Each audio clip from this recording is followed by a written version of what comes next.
You ask Tiger to solve.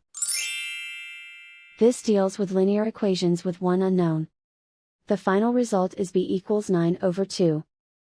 Let's solve it step by step. Simplify the expression. Group like terms.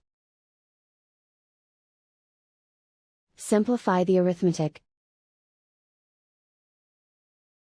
Group all constants on the right side of the equation. Subtract 9 from both sides.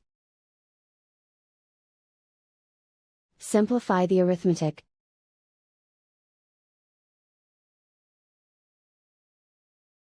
Isolate the b. Divide both sides by -2. Cancel out the negatives.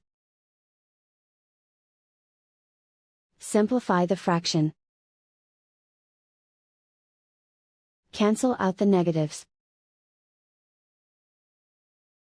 And so the final result is b equals 9/2.